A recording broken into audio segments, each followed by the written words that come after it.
Hi everyone, welcome on my YouTube channel Mathematics with Nitika Datta. Today we are going to do question number 13 as 12 questions we have done in previous videos. Let's have question number 13 and observe from the top of a 75-meter high lighthouse from a sea level. The angle of depression of two ships are 30 degree and 45 degree. If one ship is exactly behind the other on the same side of lighthouse, find the distance between two ships. So first of all, let's have its figure. Now students, see, this is the lighthouse. This is the lighthouse and the height of the lighthouse is 75 meter, right? The angle of elevation from the, not elevation, it is depression कि ऊपर बैठकर कोई नीचे ship को देख रहा है. तो जैसे उसने पहली शिप को देखा तो एंगल बना 45 degree with the sea level. यहाँ पर मतलब यहाँ इस लेवल से एंगल बनेगा. मतलब वैसे तो बेटा देखो वो ऊपर से देख रहा है तो एंगल तो आपका यहाँ पर बनेगा, डिप्रेशन तो शिफ्ट होकर नीचे आ जाएगा. और जब उसने दूसरी शिप को देखा यहाँ से तब आपका एंगल ऑफ डिप्रेशन क्या है, I think it is 30 degree, not 60, 30 degree. तो ये भी शिफ्ट होकर इधर आ जाएगा. तो हमें एग्जैक्टली निकालना क्या है, the distance of between two ships. इन दो शिप्स का डिस्टेंस हमने फाइंड करना है. तो इसको मैथमेटिकली ड्रॉ करते हैं फिगर को. Now student, this you have figure. AB is the height of the lighthouse which is 75 meter and CD is the distance between the two ships. ये दोनों शिप्स का डिस्टेंस ले लिया हमने x metre and the BC को हमने y assume किया. अब हम दो ट्राइंगल्स लेकर इसको सॉल्व कर लेते हैं. Let in triangle ABC. तो ABC में आप देखोगे perpendicular upon base means AB upon BC equals to tan 45. What is the value of AB? AB is 75 and BC is y. Tan 45 is 1. So from here we get y equals to 75 metre. तो ये y हमें 75 metre मिल गया है. अब हम पूरी triangle ले लेंगे, triangle ABD. Now in triangle ABD triangle है जिसमें AB upon BD perpendicular upon base which is equal to tan 30 degree. तो AB हमें कितना दिया हुआ है 75 और BD देखो बेटा BD जिसमें हमने y की वैल्यू तो 75 निकाल ही ली है यहाँ से, ठीक है. तो BD पूरा क्या हो जाएगा x plus 75. BD is x plus 75 और tan 30 की आप वैल्यू पुट करोगे, क्रॉस मल्टीप्लाई करके x की वैल्यू फाइंड करोगे. तो हमने यहाँ क्रॉस मल्टीप्लाई किया, x equals to 75, x plus 75 equals to 75 root 3. 75 को इधर लेके जाओगे आप, 75 रूट 3 माइनस 75, टेक 75 कॉमन. तो ये आंसर आ गया. मतलब कि हमें CD की वैल्यू मिल गई 75 इंटू रूट 3 माइनस 1, जिसको हम बोल रहे थे distance between the two ships. यही हमने फाइंड करना था. Now come to the next sum. A 1.2 metre tall girl spots a balloon moving with the wind in horizontal line at a height of 88.2 metre from the ground. तो बेटा ये तो हमारी real life का question है. Like आप अपने roof पर खड़े हुए हो और वहाँ पर बैलून उड़ते हुए देख रहे हो, ठीक है. तो बैलून तो फ्लो करेगा ही, विंड जिस डायरेक्शन में मूव करेगी. तो यही आपका क्वेश्चन है और आपकी हाइट सपोज दी हुई है वहाँ पर 1.2 metre tall. The angle of elevation of the balloon from the eyes of girls at any instant is 60 degree. जैसे ही आपने बैलून को देखा तब आपका एंगल बना 60 डिग्री. लेकिन बैलून तो कांस्टेंट है ही नहीं एयर में, उसने तो मूव करना है. तो जैसे जैसे बैलून मूव करेगा आप तो फिक्स खड़े हो, आप वहीं पे खड़े हो, लेकिन बैलून मूव कर रहा है तो आपका जो एंगल ऑफ एलिवेशन है वो भी चेंज हो जाएगा. जो एंगल बनेगा आपका 30 degree. After some times the angle of elevation reduces to 30 degree. Find the distance traveled by the balloon during the interval. तो ये क्वेश्चन थोड़ा सा डिफरेंट है. तो क्वेश्चन ये है कि जब बैलून ने मूव किया तो कितना मूव किया विद रिस्पेक्ट टू टाइम, जो भी टाइम लगेगा. तो सबसे पहले हम फिगर ड्रॉ करते हैं इसकी. तो बेटा देखो यहाँ पर मैंने एक बैलून लिया है और ये गर्ल खड़ी है यहाँ पर और गर्ल की हाइट है 1.2 मीटर और बैलून की हॉरिजॉन्टल हाइट है from the ground it is 88.2 metre, ठीक है. A 1.2 metre tall girl spots a balloon moving with the wind in a horizontal line at a height of 88.2 metre from the ground, मतलब ये ground और ये ground आपने exactly same लेना है, ठीक है। यहाँ से आपकी हाइट और यहाँ से बैलून की हाइट। अब क्या होगा, जब उस गर्ल ने बैलून को देखा तो एंगल हमारा बना है 60 डिग्री। तो यहाँ से हम 60 डिग्री का एंगल बनाएंगे, ठीक है। यहाँ से उसने बैलून को देखा, द एंगल इज 60 डिग्री और एंगल बनेगा यहाँ पर आइस के साथ, this angle is 60 degree, right. अब ये बैलून हवा के साथ थोड़ा शिफ्ट हो गया आगे को, तो जब वो शिफ्ट हुआ तो बैलून मान लो यहाँ पर पहुँच गया, कुछ टाइम के बाद यहाँ पर आ गया बैलून, ठीक है। आप वहीं पर खड़े हुए हो, अब बैलून यहाँ पर पहुँच गया, तो जब यहाँ पहुँचा तो हमारा जो एंगल था वो भी शिफ्ट हो गया, ऑब्वियस है छोटा एंगल बनेगा क्योंकि ऑब्जेक्ट दूर हो गया है। अब आप यहाँ से जब एंगल बना रहे हो,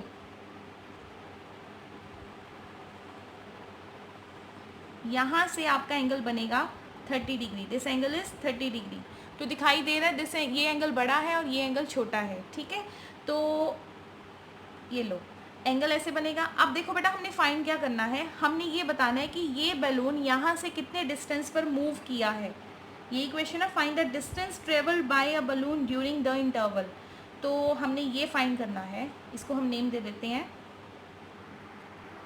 तो बेटा इसकी लेबलिंग हमने कर दी है ABCDEFGH,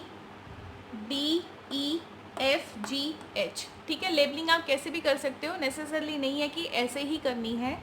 तो अब हम अपना क्वेश्चन शुरू करते हैं। सबसे पहले हम सारी डिस्क्रिप्शन देंगे इस क्वेश्चन के बारे में। Please write down, let BG and DH are the height of balloon from the ground, also BG equals to DH equals to 88.2, ठीक है। अब हम हाइट ऑफ गर्ल लेंगे, let AF is height of girl और AF कितना है 1.2 metre. तो बेटा अगर AF 1.2 मीटर है तो ये भी 1.2 मीटर ही होगा एंड दिस वन ऑल्सो, ठीक है। तो हमारा BC कितना आएगा, what will be the BC, therefore BC equals to, total में से ये माइनस करोगे BG minus CG, what is BG, it is 88.2 and CG is 1.2। तो आप ये माइनस करके आंसर निकालोगे 87 मीटर। क्लियर बेटा, इस तरह से आपने क्वेश्चन शुरू करना है। ये नीचे वाला हमारा किसी काम का नहीं है, हमने CE निकालना है या फिर GH निकालना है। CE निकालो या GH निकालो एक ही बात है, तो हम CE फाइंड करेंगे, ठीक है। तो आप लिखोगे let CE be the distance. बेटा 4 नंबर ना पूरे ऐसे मिलते हैं ये पूरा लिखने पर, टीचर इम्प्रेस होना चाहिए चेकिंग के टाइम पर, क्योंकि टीचर के मूड का नहीं पता होता किस मूड में पेपर चेक कर रहा है, और आपका पेपर देखकर मूड और ज़्यादा स्पॉइल भी हो सकता है। तो बोर्ड में हम रिस्क नहीं ले सकते, बट बड़ी अच्छी हमने प्रेजेंटेशन देनी होती है अगर आपने फुल मार्क्स स्कोर करने हैं तो। Let CE is the distance travel by balloon and CE equals to X, इसको हमने X एज्यूम कर लिया है, and AC equals to Y, ठीक है। तो अब अपना क्वेश्चन शुरू करते हैं हम। तो बेटा सब कुछ आपको फिगर में दिखाई दे रहा है, this is Y, this is X, और ये नीचे 1.2 ये हमारी किसी काम का नहीं है। ऊपर वाली लेंथ हमारी हो गई 87, यहाँ पर ये भी 87, तो इट मीन्स हमें ये नीचे वाला पोर्शन नहीं चाहिए, तो इसको हम रब कर देते हैं क्योंकि हम CE निकाल के ही अपना क्वेश्चन सॉल्व कर लेंगे, ठीक है। तो अब इसको सॉल्व करते हैं हम। First of all I am taking the triangle BCA, ये वाली ट्राइंगल ली BCA, जिसमें आप देखो परपेंडिकुलर आपका है BC और बेस आपका क्या है AC, base is AC equals to tan 60 degree. तो BC 87 है, AC हमारा Y है, tan 60 इज √3, तो Y की वैल्यू आएगी 87/√3, ठीक है। तो इसको पहले ही रैशनलाइज करके ठीक कर लो ताकि आगे प्रॉब्लम ना आए। तो ये आ गया 87√3/3, 3 2 6, 29√3 मीटर। तो y की वैल्यू आ गई आपके पास 29√3 metre, and I am going to use its value in the next triangle. Now students, now we have triangle AAED, ठीक है। AED में देखो परपेंडिकुलर DE है और बेस आपका ये पूरा बेस है, मतलब बेस है आपका AE equals to tan 30 degree, और DE आपका अगेन सेम 87, और AE की वैल्यू क्या है y प्लस एक्स, और tan 30 इज़ 1/√3, तो क्रॉस मल्टीप्लाई आप करोगे x plus y equals to 87√3। Now put the value of y की वैल्यू आपने अभी निकाली थी 29√3 plus x equals to 87√3, then x equals to 87√3 minus 29√3, तो आप इसको सब्ट्रैक्ट करोगे, सब्ट्रैक्ट करने पर हमें आंसर मिला 58√3। Therefore, the distance travelled by balloon is 58√3. So that's your answer कि balloon का ने जो यहाँ से यहाँ तक distance cover किया वो है 58√3. Now come to the next sum. Let's have question number 15. A straight highway leads to the foot of a tower. A man standing at the top of a tower observe a car at an angle of depression of 30 degree which is approaching the foot of the tower with a uniform speed. तो बेटा question क्या है, आप एक person है जो tower पे बैठा है, इट कैन बी रिस्की, लेकिन हमें क्वेश्चन में दिया तो पर्सन को बिठाना ही पड़ेगा टावर पे, ठीक है। तो वो टावर पर बैठकर नीचे ग्राउंड पर जो कार आ रही है उसको ऑब्जर्व कर रहा है, और उसने ऊपर से नीचे देखा है तो एंगल ऑब्वियस है 30 डिग्री बनेगा, और डिप्रेशन का एंगल बनेगा which is approaching to the foot of the tower with the uniform speed. तो वो जो कार है वो टावर की तरफ ही जा रही है विद द यूनिफॉर्म स्पीड।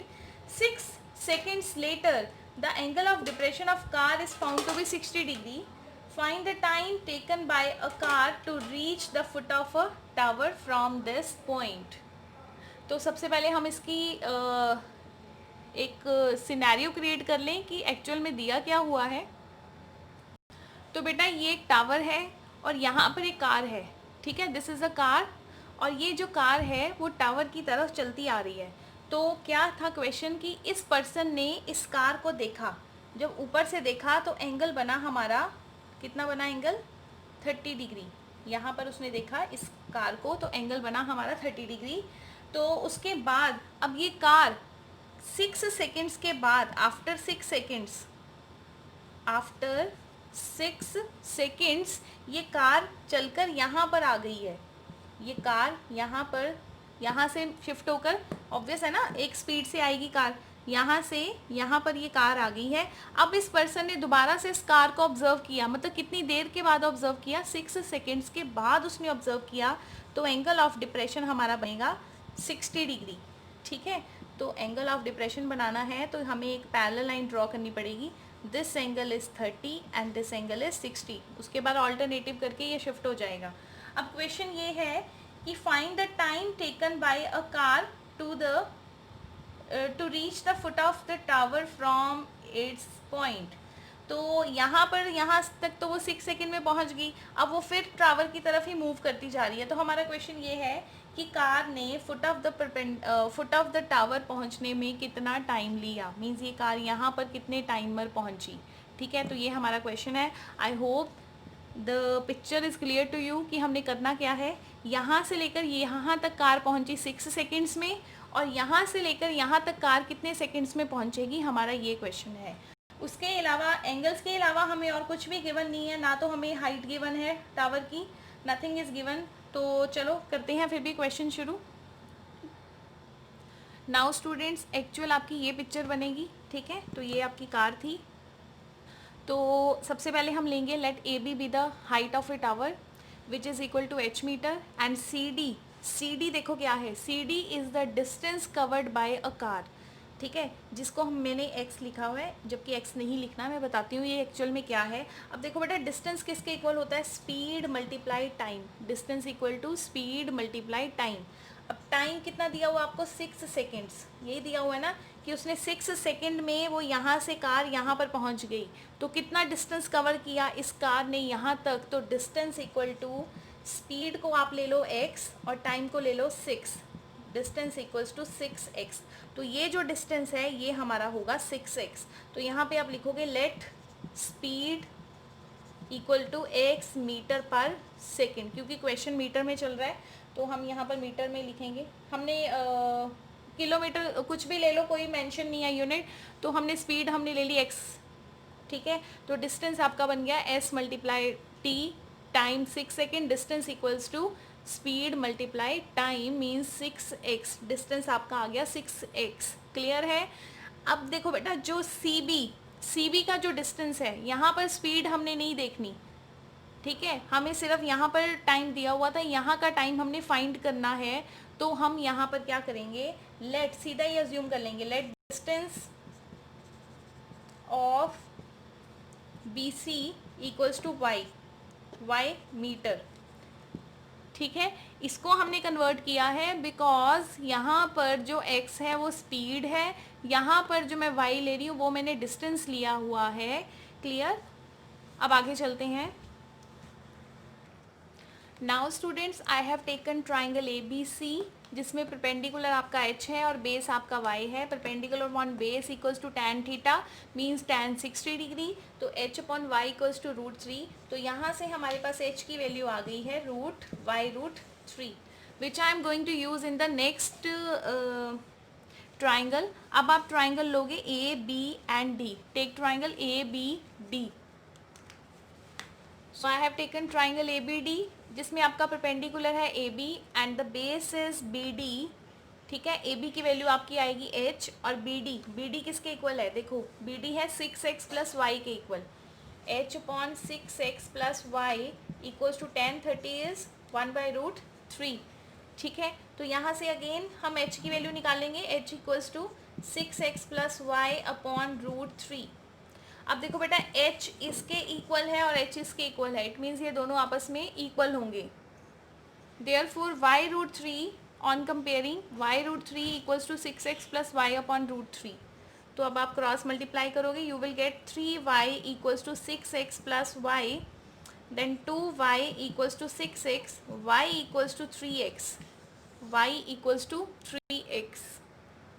तो देखो बेटा, y क्या था, y था हमारा 3x को मैंने लिखा 3 मल्टीप्लाई x, और x क्या था, x was your uniform speed of car. तो बेटा जब भी, और y क्या है, distance, y is distance equals to 3 multiply speed of car, ठीक है। तो स्पीड ऑफ कार, तो डिस्टेंस को जब भी आप डिस्टेंस को मल्टीप्लाई करते हो, time multiply speed, distance equals to time multiply speed या स्पीड मल्टीप्लाई टाइम। तो देयरफॉर आपका जो टाइम आएगा वो कितना आएगा, 3 seconds. On comparing your time is 3 seconds, ठीक है। तो इस तरह से आपने स्पीड वाले क्वेश्चंस हैंडल करने हैं। आई होप आप ये कर सकते हो, और RD शर्मा में आप एग्जाम्पल्स देख लेना, इससे रिलेटेड काफ़ी क्वेश्चंस हैं, उनको ट्राई ज़रूर करना।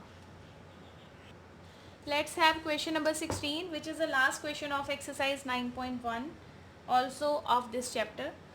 Question number 16. The angle of elevation of the top of a tower from 2 points at a distance of 4 meter and 9 meter from the base of a tower. तो सबसे पहले हम पहली लाइन को सॉल्व करते हैं। यहाँ पर सपोज आपको कोई टावर गिवन है, इसको हम टावर ले लेते हैं, ये टावर है, और यहाँ से 1.4 मीटर की दूरी पर है from the base of a tower, और दूसरा पॉइंट जो है वो 9 मीटर दूर है, ठीक है। तो दूसरा पॉइंट क्या है, 9 metre. This is point B, this is point A, sorry इसको आप ए ले लो, ए बी एंड सी, ठीक है। तो यहाँ से the angle of elevation of A of the top of a tower from 2 points at a distance 4 meter and the distance 9 meter, मतलब ये सारा distance 9 meter है from the base of a tower and in the same straight line with its are complementary। अब जो भी बेटा angle बनेंगे, मतलब एक तो आपका एंगल 1 बनेगा यहाँ पर, और दूसरा एंगल बनेगा θ2, θ1 और θ2 both are complementary। prove that the height of a tower is 6 meter। तो यहाँ पर आंसर ऑलरेडी हमें गिवन है, तो हमने आंसर निकालना नहीं है।